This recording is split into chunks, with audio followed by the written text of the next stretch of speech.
The late Satoru Iwata makes his debut on NES in this, the third episode of Good Intentions.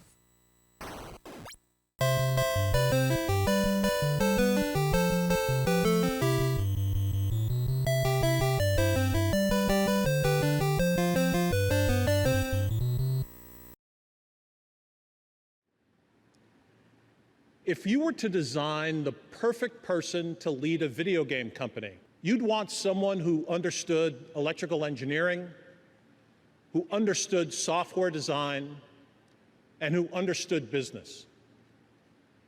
Not many can claim this broad kind of background, but Mr. Iwata did. When NCL president Satoru Iwata passed away this summer, Nintendo lost more than an executive. They lost a friend and a mentor, a man whose ties to the company went back more than 30 years. All the way back, in fact, to a time before the dawn of the NES.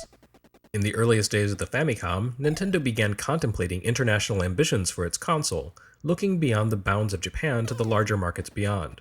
Nintendo executives eyed America with wariness. Although the company had a decent foothold in the US arcade market, home consoles were a different matter altogether.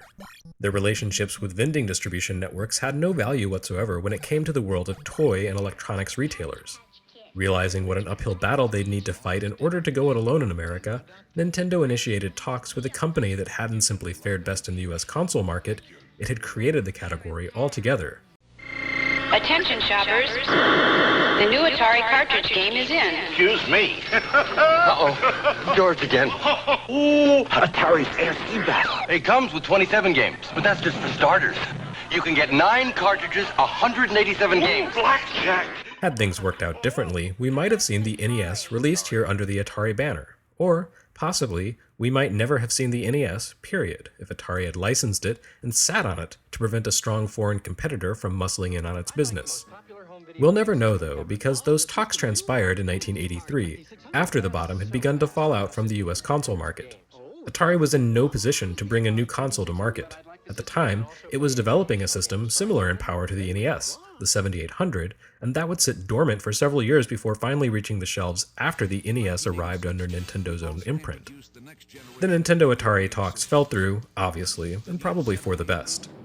Despite the many failings and questionable choices Nintendo made with the NES, they managed to steer console gaming around the challenges that had undermined the 2600 and its competitors.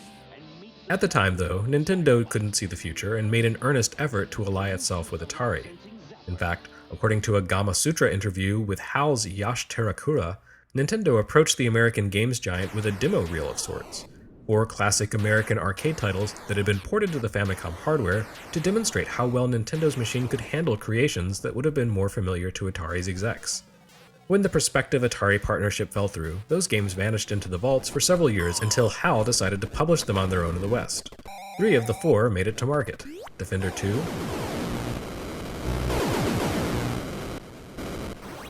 Joust, and Millipede. The 4th, which historian Frank Cifaldi speculates to have been a port of KANGAROO, never shipped. So what does all of this have to do with Iwata?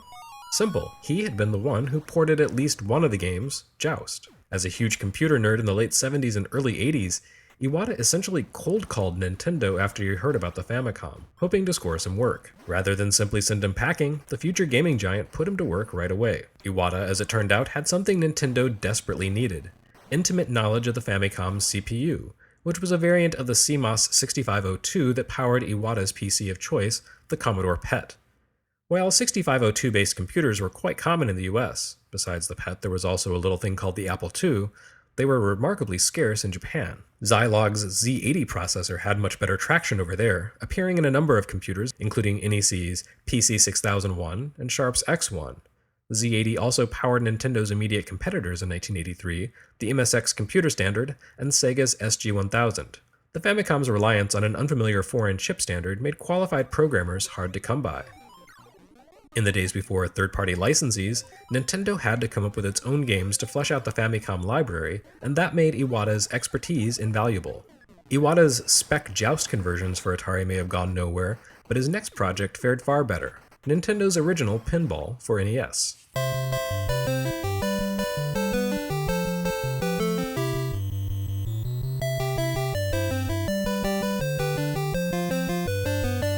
Pinball turned out to be one of roughly half a dozen games that Iwata and his company HAL completed for Nintendo as contractors. Nintendo would create the visual and gameplay design, and Iwata would convert those concepts into working game code. The most famous of these is probably Balloon Fight, which we'll get to in due time. Pinball, however, was Iwata's first published Famicom project, and seemingly served as his transition from random guy who converted an arcade for Nintendo on spec to reliable go-to guy. By Iwata's own account, he wasn't a member of the original Pinball team. Instead, he was called to help fix the program. According to the Cutting Room Floor wiki, 2 programmers' names appear hidden in Pinball's code: Satoshi Matsuoka and Satoru Iwata. We can infer that Matsuoka ran into trouble working with the Famicom's unfamiliar architecture, and Nintendo called in Iwata to get the project back on track. In any case, Pinball doesn't seem to have suffered too badly. It rolled out right around the same time as tennis as part of the first post-launch rollout of Famicom content in February 1984. As with most of Nintendo's earliest first-party creations for Famicom, Pinball was based on an existing game concept. Where baseball and tennis had a handful of precedents to compare against, though, Pinball was already one of the most popular concepts for a video game by the time Nintendo entered the market. And small wonder, video games emerged from the arcades where pinball had ruled the roost for decades. The first modern pinball tables were created by Williams shortly after World War II, and simpler variants of the game date back to the 19th century. It was only natural for video games to imitate their predecessors, like kittens learning to hunt by copying their parents. By 1984, pinball video games had evolved dramatically. The earliest games, including VideoCart 17 Pinball Challenge for Fairchild Channel F and plain old Pinball for Microvision, weren't even pinball games, they were breakout clones. The first true pinball console game was probably 1980's Video Pinball for Atari 2600, which seems almost laughable in hindsight. It's truer to the original game than those breakout clones, but it lacks energy and dynamism. However, by 1982, you had Night Mission Pinball for Atari computers and Apple II. It was simple but detailed. A year before that, Mattel had published the excellent Pinball for Intellivision. Meanwhile, Electronic Arts trumped everyone in 1983 with Bill Budge's Pinball Construction Set, a do-it-yourself kit that allowed players to build their own pinball tables from a collection of parts ranging from pegs to bumpers.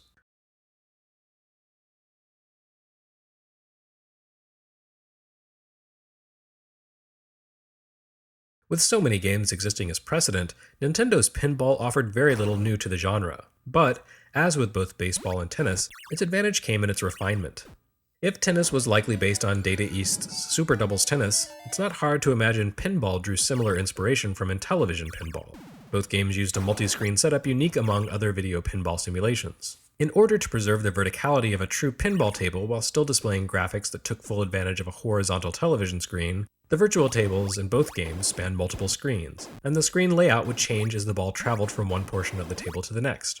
Both Intellivision and NES Pinball featured 3 screens in total. Of the two, though, NES Pinball featured the more impressive graphics and worked more like a legitimate pinball machine. Intellivision Pinball's 3 screens all felt like separate self-contained spaces. The game began with players launching the ball into the first screen, and you'd reach additional screens by hitting targets at the top.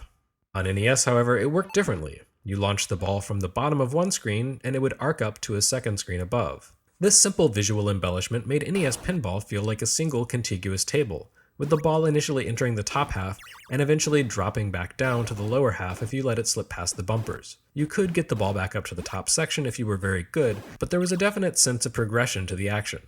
Pinball's third screen existed as a separate bonus screen, accessed much like the second and third screens of the Intellivision game. By hitting specific targets, the ball would sink and be whisked away to a bonus stage. Nintendo got a bit clever here, bringing together the 2 schools of pinball video game design that had come before. Where Pinball's 2 main screens resembled a proper pinball table, the bonus stage harkened back to the pinball video games of the 70s.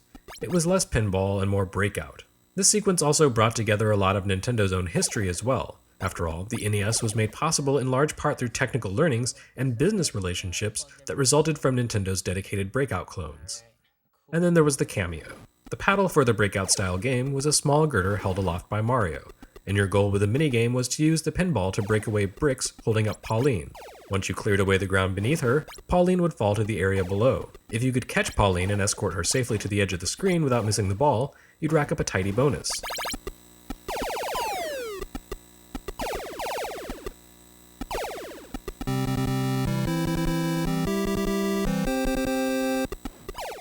It was a clever and amusing diversion, and not a trivial one to include.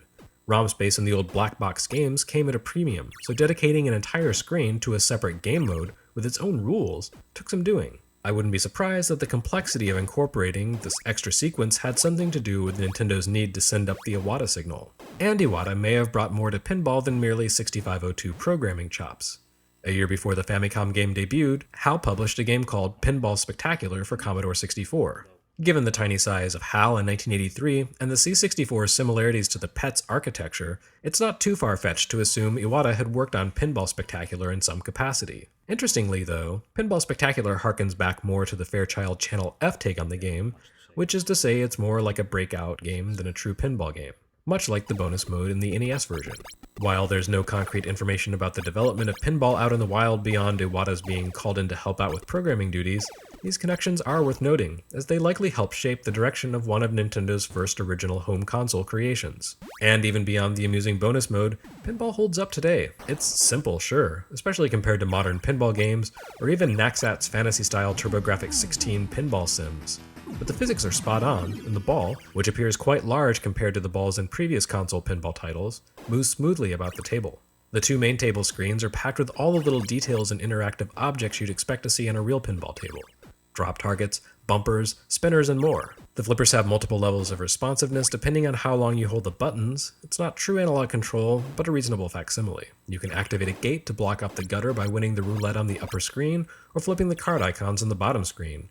And you can block off the side gutters by passing the ball over the egg icons to make 3 chicks appear. There are dozens of different ways to earn points, some active, some passive, just like real pinball. Mostly though, you're just trying to raise the score as high as possible while keeping the ball alive. Even if you can't tilt the table like in real life, it's still addictive and fun.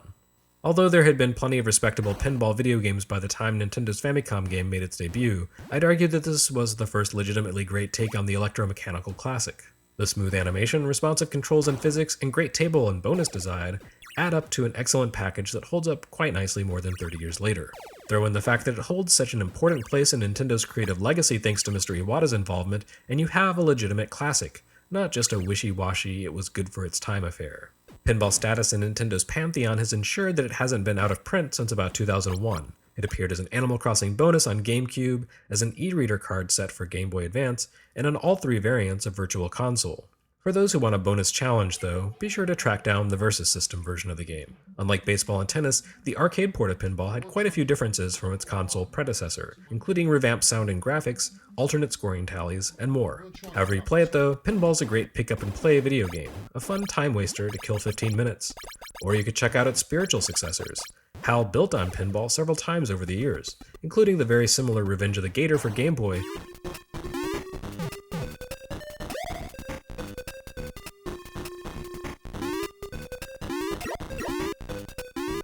and the excellent Kirby's Pinball Land. Whatever your poison, a good time is guaranteed.